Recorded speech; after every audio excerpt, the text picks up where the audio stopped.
to another episode of the Building Success Podcast with Matt Ellis. I'm your host. Welcome and thank you for watching. Today, we're very fortunate to have Kara Woolsey, who is the CEO of MomWater, with us. Kara, welcome. Thanks for having me, Matt. It's great to be here. Absolutely. I appreciate you coming on. Very much looking forward to getting to talk to you and see some of your insights to some of the topics that we'll discuss today from your perspective, and also to get to hear a little bit more about MomWater. I know that you've talked about it in our leadership group, and a lot of people that are watching this may know what it is, but I know my wife loves it, and we'll be excited to watch this one as well and hear a little bit about what you have to say. So excited about that. Well, thank you so much. It's great to be here and always to get to share and just to get to connect with people too. So I appreciate the invite. Absolutely. We'll kick it off like we always do, and that's with our icebreaker question. And I always ask the same icebreaker question because I love getting this insight from people. Are you a process-oriented or results-oriented leader? I'm results all the way, not even close. I actually pretty passionate about it, really. I think, unfortunately, a lot of companies in corporate America get too caught up in a process having to feel and look a certain way, no matter who the person is. And I guess for me, I feel like you get the best out of people when they can control a little bit more about how they get there. And I think part of it is even like, for me personally, growing up, I like to do things my way, and I felt like I'm more successful. But if you tell me how to do it a certain way and I need to follow more of the step by step, I just feel a little more boxed in. And so I think that's probably how I approach leadership too. Yeah. Well, and that's been a pretty recurring theme because I think at the end of the day, the result is really what matters. And it's great to have the process and the structure that's set up to get to the result, but we're starting to see it more, especially now with the younger generation, the Gen Zers. They want to kind of control the way they get to that result, whatever it might be. They may decide to take the road that goes like this instead of the road that you and I were taught, which is linear in nature. And so it's always interesting to hear that perspective. So that's good stuff. Can you share a little bit about your journey? I know MomWater's been around for a little over 5 years, I believe now, 2019-ish. Can you talk a little bit about your journey to MomWater, but then even leading up to it before? I know you've been in leadership for a number of years. I'd like to hear what your journey is. It's probably not traditional at all, but that's okay. So my background is kind of mixing creativity and business. Even going back to college, I was a double major focus. I did business and then I did graphic design. And I always felt like I kind of needed that balance between, being creative, but I like everything about business, including the numbers side of things. And so I've always been happiest kind of where the two come together. Most of my early career, I actually started in HR, kind of just found me. And I worked at the same corporation that my husband did. So we worked together for the first part of our married life, which was fun. And I really Do loved you it. recommend or not recommend? That's the big question. I recommend. Okay. All right. We always, we never let it bother us. We always had a lot to talk about and we went to lunch together. Yeah, I loved it. So I'm all for Right. it. And now I work with family. So, either way, I think you have You're checking all the boxes, Kara. for sure. But yeah, I really loved HR. I love people. And, I think that's what the heart of it is. And so I really kind of moved around within HR. I did training for a few years. And then I got an opportunity eventually at a larger manufacturer to move into benefits management, which I loved. I learned, self-funded insurance plans and really building like a strong benefits package. It was a manufacturing environment.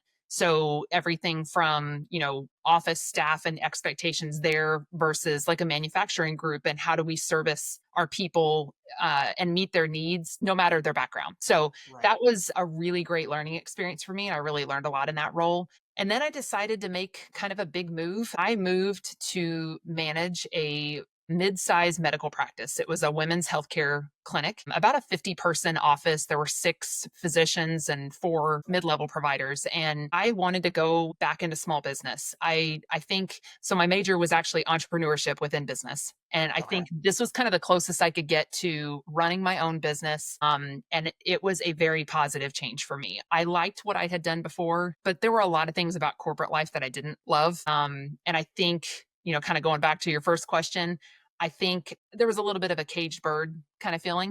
And so going into small business, you really remove all those barriers. I mean, you learn you don't have people that do things. You're that person and you've got to figure it out. And I loved that challenge. I loved and adored the people that I worked with.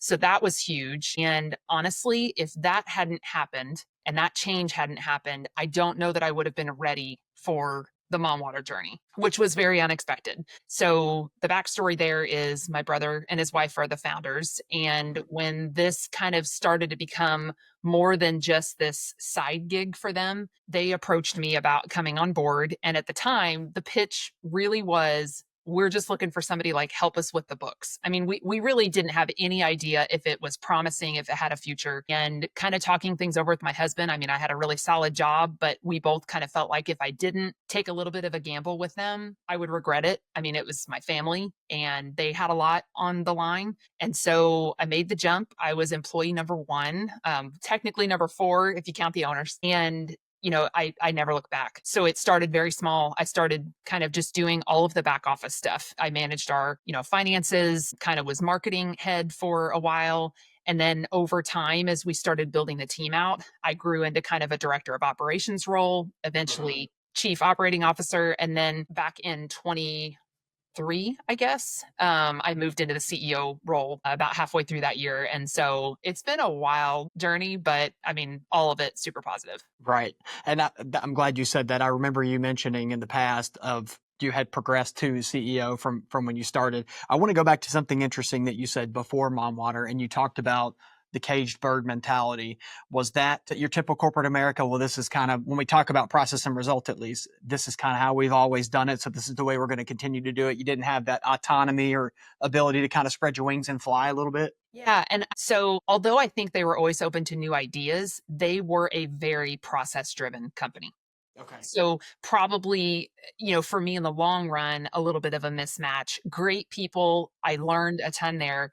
But for me, I wanted more of that ability to kind of choose your own destiny and Gotcha. really bring in fresh ideas and break the mold. And I felt like I could do that in the small business environment so easily. I mean, everything there just kind of came naturally to me. It was like, you want to come in and really shake things up. And yeah, sure, there's still stumbling blocks to that. But I think it's just an environment more fit and more open to come in and do something new and interesting. And I just, that was super positive. It was the right change for me at the right time. But I also think I had to have the experience before in corporate Sure. life to really appreciate that. Absolutely. No, that makes complete sense. Well, that kind of segues very nicely into the next question. And it sounds like you had some time and you had some years to kind of define what leadership looks like to you. The buzzwords in leadership now are, servant leadership. There's all the different types of personality tests and leadership tests and all the stuff that you could take.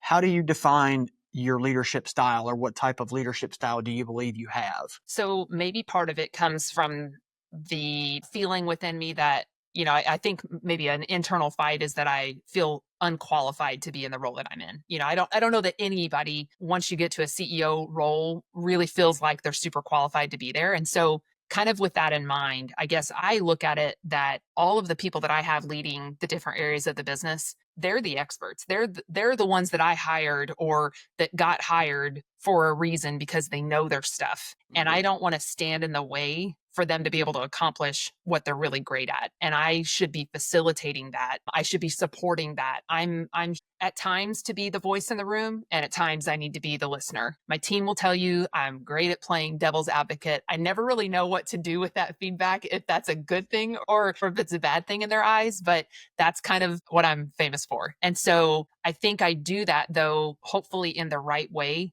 to just push them to do what they're good at and always to look at things from kind of that full picture. But at the end of the day, my style is trust. And unless that trust is broken, to me, that's the best place that I can be in because, like I said, they're the experts. And I think that's how you get the best out of your team. Yeah, and you're moving out of the way and letting them do what they're best at, for sure. And I think I know the answer based on that response. I think I know the answer to the next question, but I always ask: culture, strategy, or a combination of both? Culture. Yeah. I am, and MomWater is a culture forward organization. That was by design. And I think, I was not the only one of the founding team, the kind of core team to start, that had negative corporate experiences or things that we had all wished had been different. We may have enjoyed our jobs, we may have enjoyed the companies that we worked for, but we could find a lot of flaws in how they were structured or maybe how people got treated, things like that. And so we had a lot of in-depth discussions when we started building the team out about who we wanted to be and how we wanted to be. And that has become something that is like, core to our identity. Team knows it. They trust in that. And it's kind of a non-negotiable. We know that there are certain things that, are just part of who we are that we won't ever change. And that sounds very rigid, but it's more of our culture is so important to us that we have had to really invest in that and make sure that it's always something that people could count on. Yeah, absolutely. Well, and you've mentioned the big T word multiple times, and that's trust. I think that's so important to have the trust that they can come to you and give you the ideas without fear of, well, that's a stupid idea. Why would you even bring that to me? Or they can come to you with an issue or honest feedback or whatever it may be without fear of backlash or retribution. That's huge. And I think that's a huge part of building a good culture is making sure that everyone has a voice. I do too.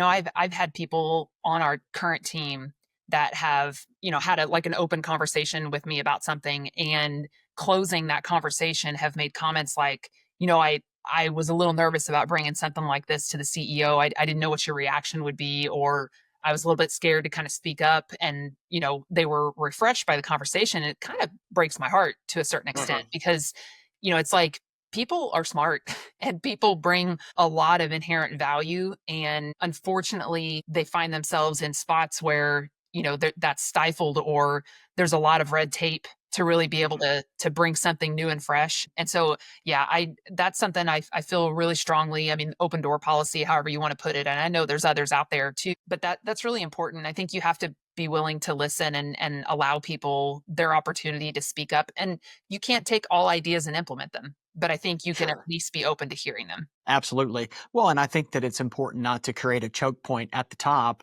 that's the only place that ideas can come from. I think that that's how an organization dies. If the leadership team are the only people bringing forth new ideas or new ways to do things better from a culture standpoint or how to gain an efficiency, I don't think that's a long-term success. That's not for long-term success. 5, 10, 15 people on the leadership team, their minds are great and that's all fine. But if there's 100 people below, you're talking, I'd rather have 115 ideas than just 15 ideas. So I like that for sure.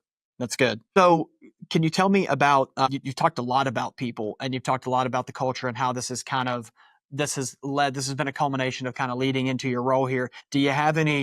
Uh, do you have any regrets?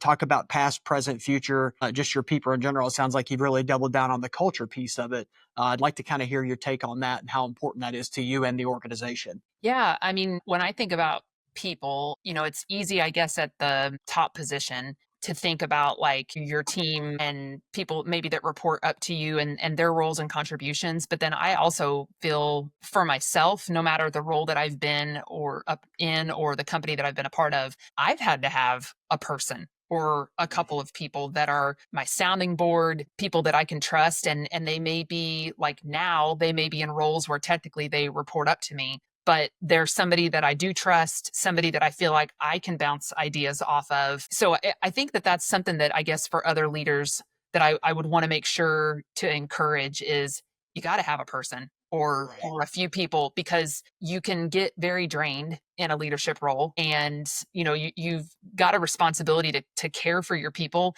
And sometimes, I mean, it's kind of like being a parent, you get depleted in the process. So I think that's just something that kind of pops into my mind is finding people that will pull the best out of you, people that will maybe help you stop feeling sorry for yourself on a bad day, people that will push you to bring out your best. And I feel like no matter where I've been, I've found those people and not been afraid to go to them. I think you have to be vulnerable. For me, I guess it comes naturally. I mean, at times, I may cry, I may get upset, I may, whatever, but I think you have to be real and you have to be vulnerable. And then I think people trust you because of it, but you have to have the right network, the right support.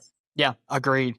So talk a little bit about, and this could be at MomWater, it could have been as you've kind of progressed, in your career up to this point. Has there been a significant roadblock or what you feel has been a roadblock for you getting to this point, or even at MomWater for that matter? I will say I struggled when the option was kind of put out there for me to step into the CEO role. Mhm. I had a lot of questions and concerns. Was it right for the organization? Part of that is being sister to a founder, right? Like you always want to make sure that you're being put in a role for the right reason, not necessarily because you're family. And Absolutely. I think that's probably pretty natural to feel that way. But I think kind of going back to a point from earlier, you just don't feel qualified. And so that took some big thinking, deep discussions. I talked a lot to my husband about it. I talked a lot to my brother about it.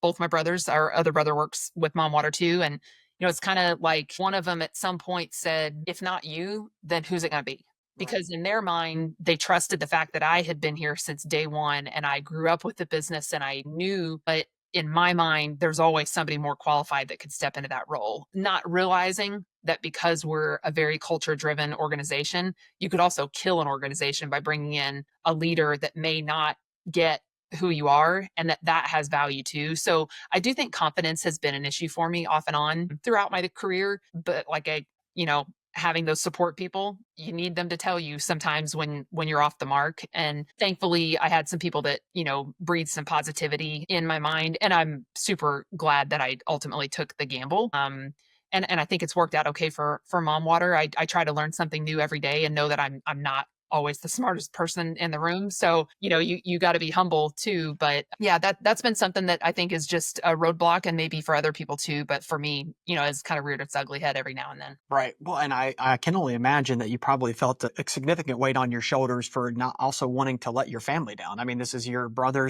and your sister-in-law's business, and you're probably feeling an immense amount of pressure from that perspective. I'm guessing, right? Yeah, so there's a lot of family involved. So there's my brother and our siblings. His wife, her brother works for us, and I've known him for years. And then the Right. other partner, John, his son works for us. Beyond that, I mean, we're up to 41 people now, and they have become like family. And so it's a lot of weight in that sense. I mean, it started out as maybe a team of 7 or 8 people that I think your early people that come on board have a natural, like, acceptance of a certain level of risk. I mean, if you're joining a startup, you probably have some risk tolerance, but the more established you become, people may not, have that same tolerance of risk, and they're giving up a lot to come and join Mhm. this growing organization. And so I think that pressure starts to mount the bigger that the team gets, because we care so much about them, and you want to make sure that everything that you're doing is giving that lasting, continuity for the business. And so, yeah, I mean, definitely some pressure because of family, but I think that turns into motivation if you can channel it the right way. Absolutely. No, I completely agree.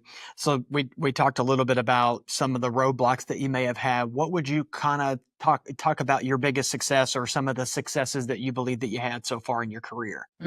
I think recognizing the time to stay put and the time to make leaps. Mm. I think there's a Good. fine balance there. My parents' generation is the generation of tenure, right? Like Right. our parents, it was very normal for them to join an organization and retire from there. And the younger generation, it's continued to become more and more likely that you leave a job, you leave a company, and you just have this constant moving. For me, I think it's been finding a happy medium and a balance there of knowing that you can make a lot of moves. Things are not always going to be greener on the other side. And so I think the moves need to come at the right time in your life. And for me, that success has been that each of the times that I've moved has not only grown me professionally, but maybe has worked in certain ways with what was going on in our family life as we were, starting to have kids, and things change when you become a parent. And now my kids are at a different stage of life. And so that has just all worked out really well. I don't know that I planned it, but I can look back and now and appreciate that it all seemed to kind of happen for a reason at the right times and work out for the right and good in my life. Yeah, well, and that's really good insight. And I think one of the things I've struggled with a little bit in our my role here kind of goes along with what you're saying.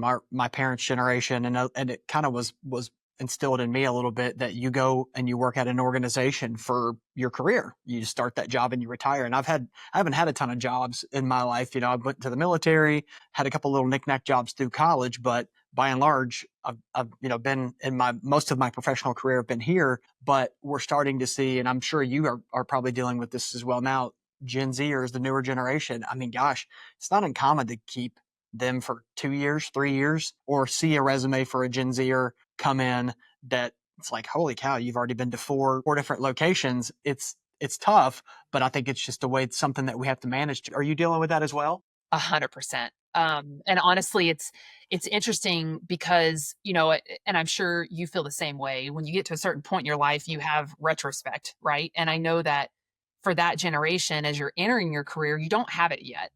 And that's not their fault.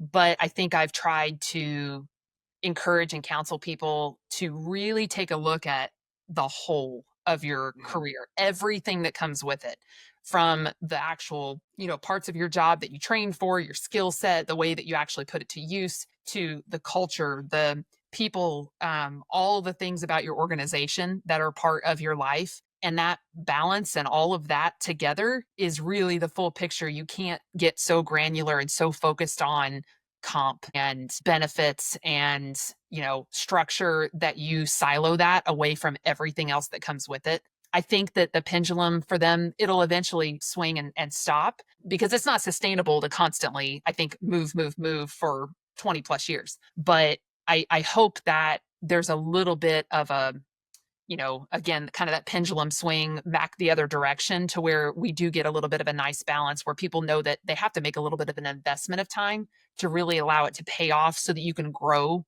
and you're not just moving and starting over, every couple years. Yeah, I love that. You're preaching to the choir there, and I believe that, like you said, the pendulum will swing back the other way. And I think it's going to take some realizing that the grass is not always greener on the other side, and sometimes it is good to plant roots down, especially if you find the right fit, and the right what you're looking for, trust, all the all the buzzwords that we can talk about for people to land on within an organization. It's very good, very insightful. I completely agree with you there. One of the other things that I really enjoy, this question I always love on this podcast, because the premise of this is bringing on folks like yourself who are on the management team, or essentially at the highest of where they can go.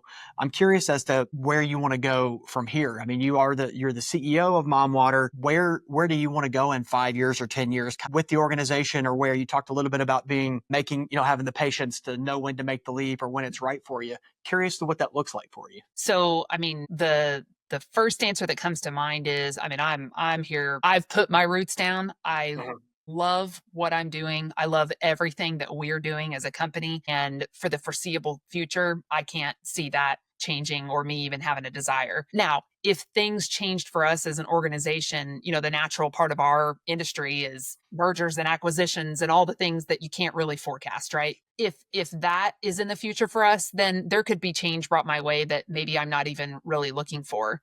I will say that it has only made me more than ever realize my love for small business and entrepreneurship. So, I could foresee that if something ever changed as far as MomWater is concerned, I think I would be looking for perhaps even our family to have a business venture. My kids will be getting to an age here in 5 to 10 years where they're going to be entering the workforce and figuring out what they want to do in life. And I think just kind of fostering that, like, ability to dream, and, like, what, if you want to look at running your own business, like, let's figure that out. So I think that is going to always have to be there for me. I love the adventure of it. It's ups and downs for sure, but for me, it's a passion. Yeah, absolutely.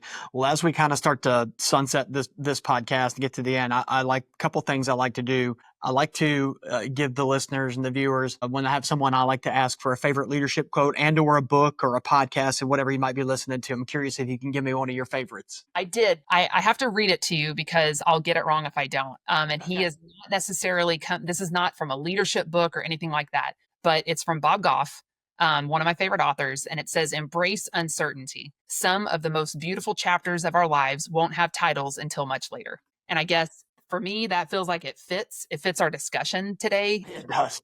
But it fits me and my path and where I go from here, that there's going to be times in your life that you don't feel sure at all about, anything. And I think of parenting specifically, like how many times have you questioned, like, am I doing the right thing here? You know, Every day. exactly.